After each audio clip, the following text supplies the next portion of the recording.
And we are live. So many homemakers today are working from home, either full time or part time. And so the question often remains, what are the expectations of an employer of a work from home employee? Well, ladies and gents, apparently I can't talk today. So let's run that by us again. So many homemakers today are working from home, either full time or part time. And the question is, what are the expectations of a work from home homemaker? What might be the expectations of your spouse or your partner if you're working from home and still trying to maintain your home at the same time? Is it actually the best of both worlds? Well, let's talk about it. Joining us today is my daughter, Jill Green, an HR professional. And I am so glad that she was able to join us today. And I will tell you why I asked her, because I knew I needed someone with some expertise to shed some light on this subject. So, Jill, thank you for joining us. Of course, I'm very excited. I'm honored to be on your show. I know you've been doing this for quite a while. You've always had pretty exciting guests. So I'm very excited to be one of them. All right. So, work from home is a hot topic. And from what I've read, especially in this post COVID era, things are changing just a little bit. So, like I said earlier, I knew I needed someone with a little bit more expertise than I have from just reading articles and that kind of thing to help shed a little bit of light on this topic. But before we get into it, tell us a little bit about your homemaking journey and your professional career. Well, I guess my homemaking journey probably started about 21 years ago because I've been married 21 years. Well, yeah, 21 years in July. It'll be for me and my husband. And, I have the homemaking mother of the year as a mom. I probably wasn't the best student, no. I'm a better student now than I was along the way, but just started 21 years ago and just really finding the balance between being a career wife, career mom. How do you keep the home clean and balanced and stable? How do you create the home environment while being on the go and pursuing a career? So it's definitely been a challenge and one that I have, I would say, struggled to balance, but I'm a lot better at it. All right. And I think we all struggle from time to time. yeah. And some days are better than others. I would say some years I was a or B, some years I was a C minus, but I'm still married, so I think I did okay. All right. And give us a little bit about your professional career. Mhm. So I have over 24 years experience in human resources. I started out, as a recruiter, and I've literally held every position between recruiter and vice president, and even at the C-suite levels. So I have served in every level of HR, and I love it. I was born to be a human resources professional. Okay. All right. I like that. So I think I'm going to just leave your name up there just for a little bit because I just kind of like seeing your title there. But just to go ahead and get started, tell us what are the expectations for work from home employees? And typically, I'm talking to my homemakers out there, my young homemakers, my seasoned homemakers, those that are even beginning to think about, I need to bring in a little extra money. Maybe I can get a work from home job. So, what Hmm. would the employer expect? Well, I will tell you, the work from home culture definitely exploded after 2020, after 2020, the pandemic. And so you see now more remote jobs than I think we ever have in the history of the workforce. And so there are a lot of questions around what are the proper protocols when it comes to work from home? What do you expect? And I think this is a very important topic because some people believe working from home means being working in your pajamas, having a chance to just relax all day and get paid for it. Or, you're constantly running errands while you're working from home. And not that that doesn't happen because it does provide flexibility. However, if one is working from home, they should maintain the same professional environment they would if they were at work. So what do I mean by that? The way that I'm dressed today, I worked from home today. So when you're working from home, you should look like you went to the office. You shouldn't have on a baseball hat. You shouldn't Okay. have that old, cut up sweatshirt that you wear when you paint your house. Now, bottom down, I'm not sure what you have on, what you're working with down there, right? But from the shorts up, it should look like you're going to work. So the first expectation that employers have is that you maintain professional appearance, but also that professional, quiet, dedicated workspace. Okay. Okay. I like that. So I guess one thing I want to think about then when we talk about they expect you to maintain that professional appearance, has these expectations changed over the past year? Because I know there's been some people are going back to the office, some people are doing 3 days in, 2 days Yeah. out. So have the expectations changed over the past year? Well, yes, in this regard, there's now a permanent, you now have options. Before it was 100% in-person working models. Now you have 100% remote, or you have hybrid options as well. And hybrid is like, one of my employers, 3 days a week. 3 days a week, you're required to be in the office, and then you have an option of 2 days working remotely or working from home. So yes, the expectations have changed in that regards in the working model, but in regards of expecting professionalism, that has not changed. Employers still expect you to have a dedicated workspace. They still expect to be able to contact you during the time you're working from home, and they still expect you for it just to be you, right? So working remotely is not a substitute for childcare or pet care either. Okay. Now you might need to say that again. So you said they still expect to have access to you. They do, and this is controversial, and companies are different. Let me just say this: all companies are different. There are some companies that are so flexible that don't mind you caring for pets and children while you're working from home. There are some companies that provide that flexibility, and that's fine. And if that's what you need, that's the company you want to work for. But there are some employers that don't expect for you to have full responsibility of your children while you are working remotely, because we often know children need care. Children need care, especially if they're younger children. And so, Okay. again, every company does it differently. However, a lot of employers will expect you to have childcare arrangements made while you're working from home. So this was going to be one of my questions further down the road, but since it kind of popped up already, I thought, let me go ahead and put this question up on the screen so that people can think about that. So I understand to the perspective from the employer that you need to be working. If I'm paying you to work, then I expect you to be doing the things that I need you to do. And some homemakers say, you know what? I'm trying to take care of my children, and it can be a bit overwhelming. So your advice for this homemaker might be what? Absolutely. This homemaker might be, I guess, were you asking me to give Like advice on this something? particular homemaker is saying, I try to take care of my 3 children at the same time that I'm working from home, and it can Oh, be overwhelming. So I guess question one might be she better find out how flexible her employer is, number one, and then number two, yeah. try to operate within those confines. Well, yeah, because it's, some, again, it also depends on the kind of job. Like if you are working a remote call center, right?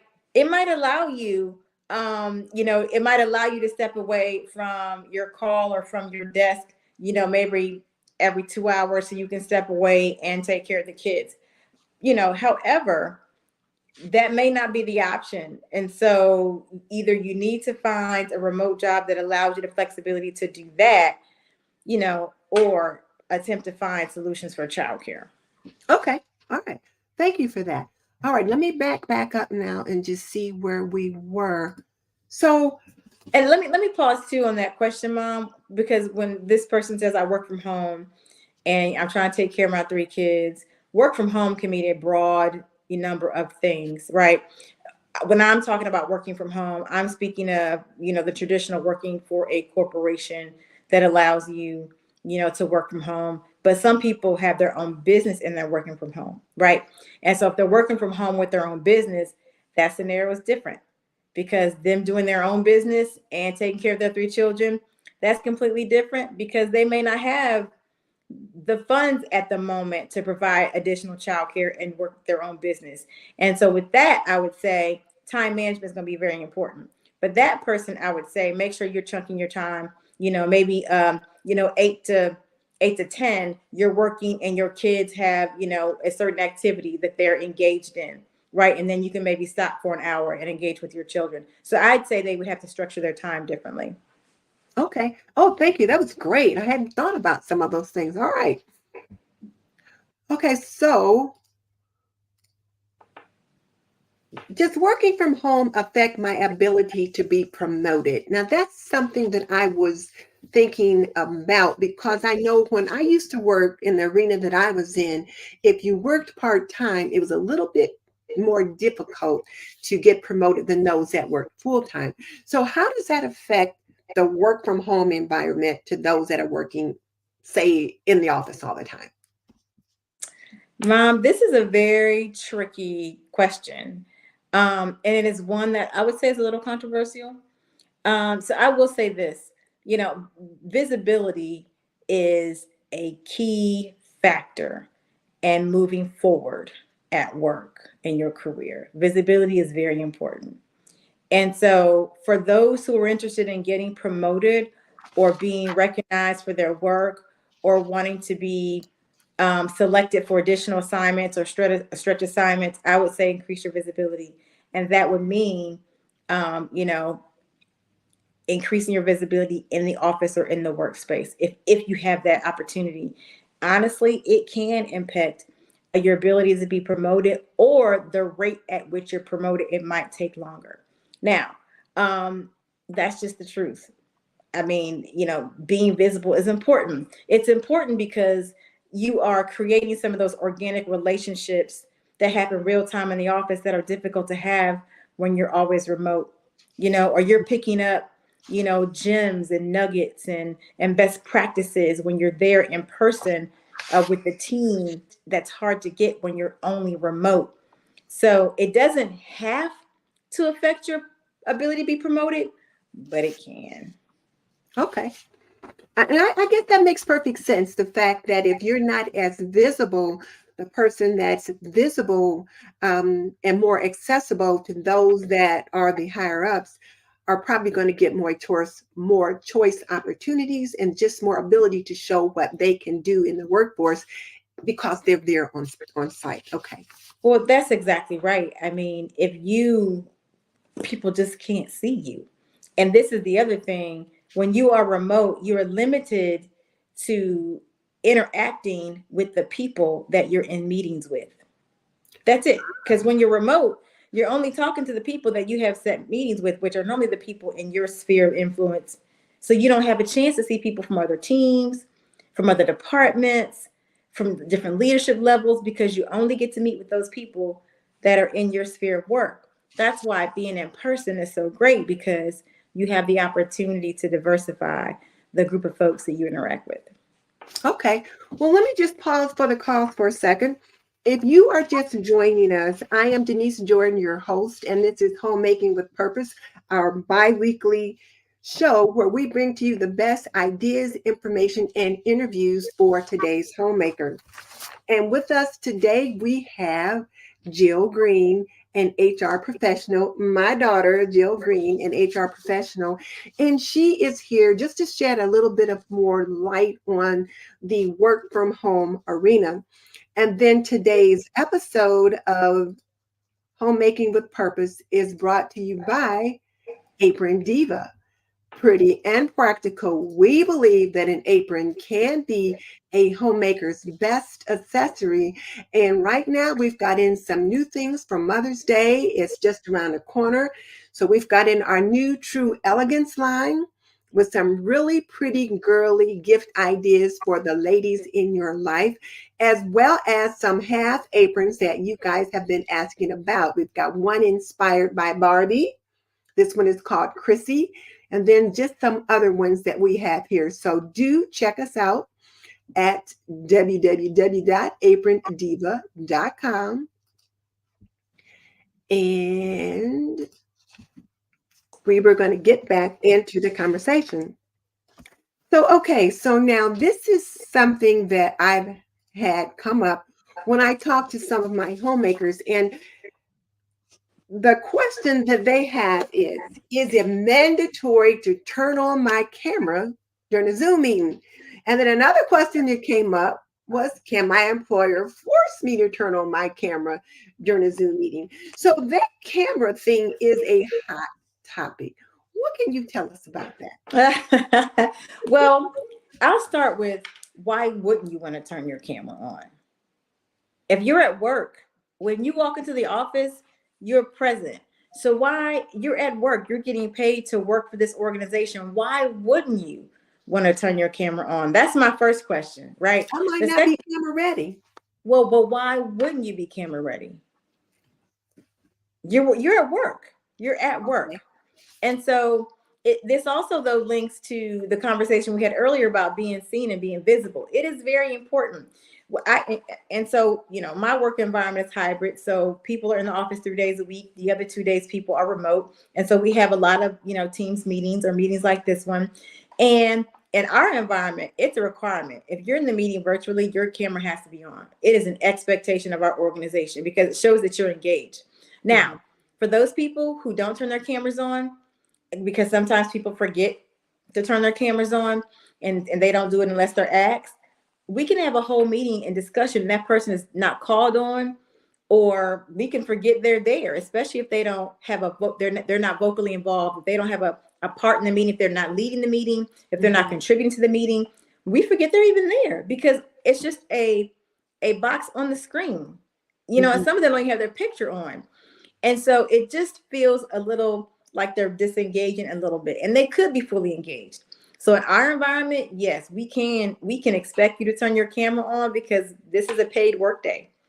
And so we expect you to show up. But my question is, even if we didn't expect that, why wouldn't you want to be on camera? Why wouldn't you be camera ready? Okay. It's a work day. I guess I really don't have a good excuse for that because, like you said, if it's a paid work day, like I knew I was going to be on camera for this conversation, so I prepared myself appropriately. And of course, I'd have the camera on. And I suppose when I think about it, I've been in a couple of Zoom meetings and I didn't turn my camera on, or I turned the camera off during the meeting. I was doing something that I didn't want the folks to see what I was doing. Maybe I was eating something, or I wanted to run out, go get a drink of water, or then run back in, and I turn the camera back on. So yeah, when I don't have the camera on, I'm doing something that I don't want you to see. Well, it's because we've grown to multitask. I've done it. I have done it, right? And COVID taught us how to do that. Because initially, when COVID first started, cameras were off. It wasn't a real big thing. We were all getting used to being in this remote environment, and so we started multitasking. But what we realized at work is everybody's multitasking. Nobody's paying attention. And so, and there are times when someone will say, "Hey guys, I'm not going to be on camera today. I'm in transition." We get that, but normally you should be on camera. Okay. So then let me just ask this real quick, and this is probably off topic since we're talking about the home, but no, it's not. What's the etiquette for a virtual meeting? What's the etiquette for a virtual meeting? Mm-hmm. A quiet, dedicated space, some a clear background, a place where you can focus. That will be the etiquette for a virtual meeting. You want to be fully in screen. You don't want to be out of screen. You don't want your screen to look like this. You'd be amazed at sometimes what we see, but there is an art to being in a virtual meeting. So you want to make sure that your person is completely in screen. You want to be looking at the camera. You don't want to be looking off the camera. You want to be engaged. Those would be some of the things I would say that are key to having good etiquette in a virtual meeting. Okay. I like that. And I know sometimes too, I was on a Zoom meeting with you and some other people. I can't remember what it was. And then you would send me text, "Mom, stop doing whatever it was that I was doing." And Can I tell your listeners what you were doing? It's like, what? I think you had gotten up and walked across the kitchen and maybe put in some laundry. Then you got up again and went over. I said, "Is she cooking? What is she doing? What is happening right now? It is too much happening. Stop it." And that's true. So there is a certain amount of etiquette that we should be doing. So now if I'm in a Zoom meeting and I need to step away, I will turn my camera off. Yes, yes. So think about it. There is an etiquette to Zoom meetings because you already have interference. When two people talk at the same time, because sometimes there's a delay, right? Um, we got balloons happening. I don't know. I'm like, where did that come from? Um, so two people can talk, unintentionally at the same time. So there are so many other things you have to be concerned about. The one thing we shouldn't be concerned about is a person moving around, them being distracted. It's no, stay engaged, focus. And if you do have to step away, because that happens, just turn your camera off and your mic off and step away. What if you have to go get your baby? And I know, like, if I'm on a Zoom meeting and with this group that I'm in, and somebody brings their baby on camera, I'm like, oh, look at the baby. And I'm so busy trying to look at the baby and engage that way. And it's a distraction to me because I want to see the baby. I don't care what the boss is talking about now. I want to see the baby. But I suppose. Well, and again, it depends on what it is, right? If it's a very informal environment where you can, that's okay, right? If it's a family meeting and we're all just kind of like when we did our vision boarding as a family, it's okay if somebody gets up and goes and gets a slice of pie while we're all, that's fine. But if you're if you're conducting business, or if it's an important, like this show, like I don't think you would appreciate if I got up and went and got a slice of pizza in the middle of this call, right? And now we have a thumbs up. So I think somebody else is in the call with us. I'm not sure. That happens sometimes on my FaceTime, and we're not doing FaceTime. I don't know what's happening. I'm sorry about that. Sorry about that, audience. I don't know what causes that, but that's okay. It's no big deal. So so I would just say, read the room. If you're in a meeting like this, stay focused, eliminate the distractions. But if it's a fun environment, if it's low key and it's informal, it's okay. okay. All right, thank you for that. So again, let me just remind people that if you're just joining us, I'm Denise Jordan, your host. This is Homemaking with Purpose, and we have with us Jill Green, an HR professional, who is here to talk to us about homemakers and what's what in regards to working from home. And then, of course, we have new products from Apron Diva to honor your mother or the women in your life for Mother's Day. So I think I may have asked this question before, but just in case I didn't, I want to reiterate, like, what's the best way to prepare for a work from home day? I would say, like you were prepared for your work day, right? So I would say that first of all, you want to have your day and your agenda set for the day. What would you like to accomplish for tomorrow? So today is Monday. So let's say tomorrow is Tuesday. So what do you want to accomplish for tomorrow, and at what time? So from 8 to 10, what do you plan on doing? It's important to direct your day. I call it directing your day when you're at home, because so many things can distract you. The doorbell can ring and you can get that package from Amazon, and then you open that package from Amazon, and before you know it, you're putting up your new curtains or you're trying out your new pans, and now you're distracted, right? Because you're still at home, or you say, well, let me just step away and go take the clothes to the cleaners and put something in the wash. Nothing's wrong with that. But if you don't have your day directed, you'll never get back to what you want to accomplish for the day. That's really important at home, because at work you kind of have some of those organic things that cause you to do to accomplish your task for the day. So I'd say, one, manage your time and direct your day. That would be the first thing. Two, set that time aside and the space aside where you're going to work. That's important. Working from the bed while you're working from home is no bueno. Don't do that. Okay. You're too relaxed. You're not going to be effective. Before you know it, you'll be watching Netflix. Right? Okay. That's what'll happen. Right? And so directing your day, setting up your day, and making sure you have that dedicated space are two really critical things in preparing to work from home. The other thing I would say is schedule out your break times and your boundaries, right? There's nothing wrong with that. So you can say, all right, at 11:30, I'm gonna take my lunch from 11:30 to 12:30, right? Run your errands, or if you just want to take a nap, or if you want to watch a show, that's your time. But the dangerous thing about working from home is a lot of time we don't take breaks. Oh, A yes, lot true. of times we just work straight through. We'll look up at 7 o'clock at night and we haven't taken a break, and that's not healthy either. So working from home, you should still build in your time. Tomorrow, I'm taking my lunch from 11:30 to 12:30, and I'm going to take another break at 4 o'clock. And from 4 o'clock to 4:30, I'm going to take a break because I have to pick up Junebug from school down the street. There's nothing wrong with that. But building your break time and building your boundaries by 6 or 5:30, 6 o'clock, I'm done for the day. Mm-hmm. That even though you're at home and you still have access to your computer, you should set those boundaries. That makes perfect sense too, setting those boundaries, because I know that one task can so easily spill into another and another and another, and we can end up working all day and not really taking any time for ourselves or time to relax. So I like the idea of setting your boundaries to prepare for that. And I might even want to add that as you prepare for your work from home day, think about what your appearance on camera might be and have those things laid out the night before, so you're Mhm. not getting up in the morning scrambling trying to figure out, okay, so what am I going to wear? I got to be on camera, whatever. But just expect you're going to be on camera and then be prepared. Yep. I would even say, invest in a small little ring light. I mean, most people have one of these since COVID, but if you don't, when we talk about preparing to work from home, you want to appear to be your best self. You don't want to be on camera in a dark setting. And sometimes rooms, just even with lamps, they're still dark when it comes to being on camera. So I would say invest. They have some of the small little the small little lights you can put on top of your laptop or your iPad, or a big ring light. Either way, you want to be well lit on camera as well.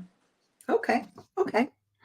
So, Jill, what would you like to add as we wrap this discussion up, as we land the plane, as Sean Kennel always says? Is there anything else you'd like to share?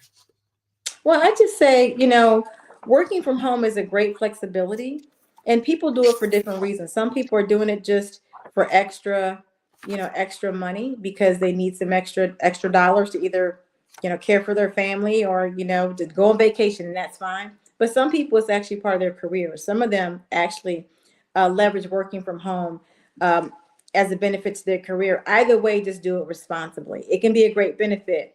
However, some people take advantage of it, and then it becomes something that's a bit negative. So just do it responsibly and leverage the benefit. Okay, I like that. I like that. All right, but we're going to do something today that we haven't done in a long time. We're going to have a lightning round. And I just thought it would be kind of fun. And it was fun thinking up the questions for that. So, Jill Green, cats or dogs? Cats. Lattes or espressos? Latte. Candlelight or moonlight? Candlelight. Laundry or dishes? Dishes. Texting or talking? Depends on what time of day it is. Talking. Monday or Friday? Friday. Ariel or Jasmine? Ariel. Okay. New Edition or Boys to Men? New Edition. And then Beyonce or Taylor Swift? Beyonce. All right. Thank you. I really want to thank you so much for joining us today. I just really felt that this was a topic that I needed to share with my homemakers. It's kind of a heavy topic on the opposite end of the things we typically talk about, because we tend to talk more about homemaking routines and cleaning and cooking and those kinds of things. But all of my homemakers, regardless of whether or not they're stay-at-home moms or work outside the home, they have separate issues, and there's so many of them that are considering working from home because they may need the additional income. So I wanted just to have someone to share a little light on that subject. So I want to thank you so much for joining us today. All right. Well, thanks for having me. I've enjoyed myself. You're welcome. I'm going to let you go. I'm going to put you in the green room, so stay right there while I wrap things up online. Okay. Just hang on. I just cannot tell you guys how proud I am that my daughter, Jill Green, was able to join us today and just share a little bit of her expertise with us. And I have to say that I really felt that with more and more of you homemakers out there beginning to consider a work from home as an option, that it was important for us to talk about that. And so let me also just invite you to consider signing up for my newsletter, the Homemakers Journal. I promise we'll be getting one out soon. And then if laundry is a challenge for you, please sign up for my laundry masterclass. Unfortunately, I did have to put off the laundry challenge because I, had to get this taken care of. But as soon as things are squared away, I will get that scheduled again, and then we can go from there. And for those of you that want individual coaching, sign up for that through my Patreon membership. And I've got the links for all of these things in the description box below. And don't forget to check us out at Apron Diva for your Mother's Day gift giving needs. And in the meantime, I will see you next week. Bye.